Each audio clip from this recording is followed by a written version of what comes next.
Good evening, you're watching ABC News Sunday. I'm Juanita Phillips.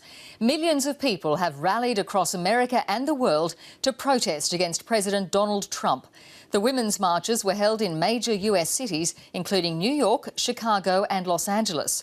But the biggest turnout was in Washington, where the numbers were estimated to be twice as big as the crowd that turned out for yesterday's inauguration. North America correspondent Zoe Daniel reports. After he took the oath, Donald Trump said he was returning Washington to the people. Today, they took it themselves. Love Trump's hate! Love Trump's hate! From the Capitol to the White House, they flooded the streets with dissent.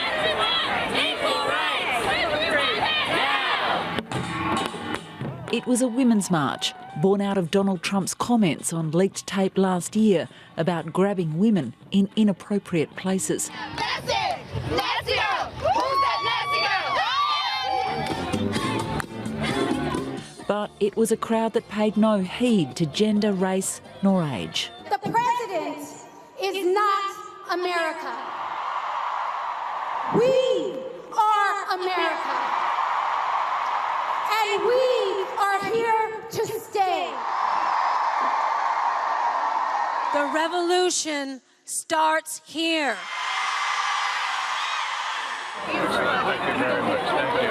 Outgoing Secretary of State John Kerry made an appearance as an act of solidarity. It's a powerful statement that we're not going to go backwards on issues of importance to women and people all over the world. I'm a bitch! I'm a lover! I'm a child! I'm a mother! From the East Coast to the West Coast, a sea of pink spread across America and to cities around the world. The atmosphere at yesterday's inauguration was quite muted. Today, totally different, as you can see. People have come here to make a statement against Donald Trump, but also to make a statement about freedom and diversity in America. I'm standing for the people who are disregarded. I think people, after the shock of the election result, need to feel that they're taking back power, and it starts today. Crowds rivalled yesterday's inauguration, where numbers were down, although the president's disputing that.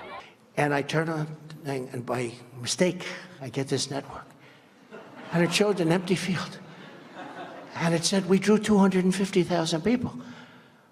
Now, that's not bad, but it's a lie. Donald Trump's press secretary took the extraordinary step of calling a White House briefing to decry a media conspiracy. Photographs of the inaugural proceedings were intentionally framed in a way, in one particular tweet, to minimize the enormous support that had gathered on the National Mall.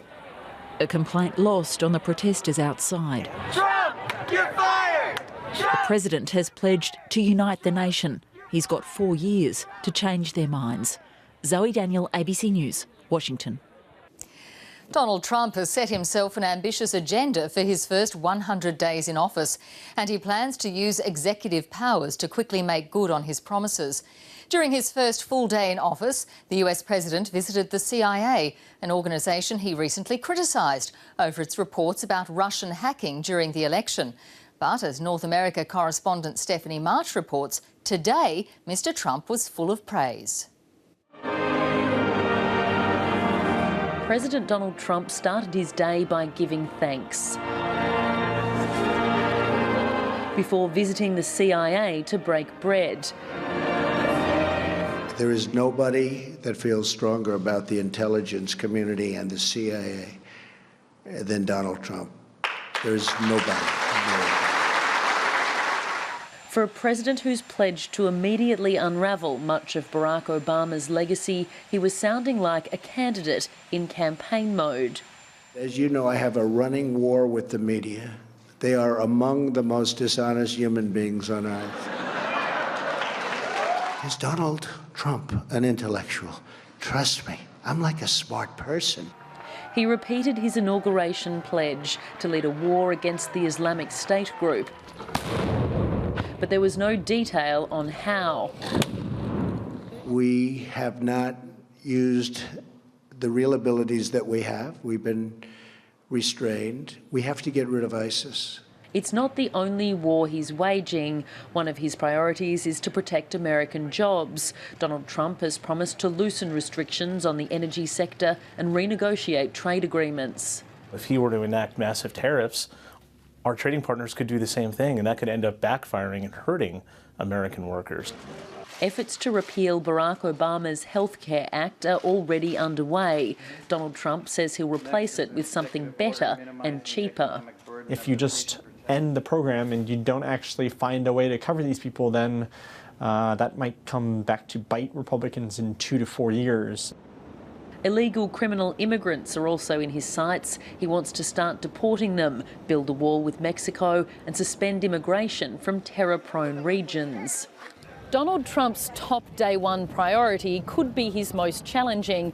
He wants to drain the so-called Washington swamp of political insiders, in part by putting in place congressional term limits. He'll have to balance that ambition with keeping Republicans on Capitol Hill on side if he wants to push through his agenda, and the honeymoon period won't last forever. Donald Trump's approval ratings are very, very low. They're the lowest of any newly inaugurated president of modern times.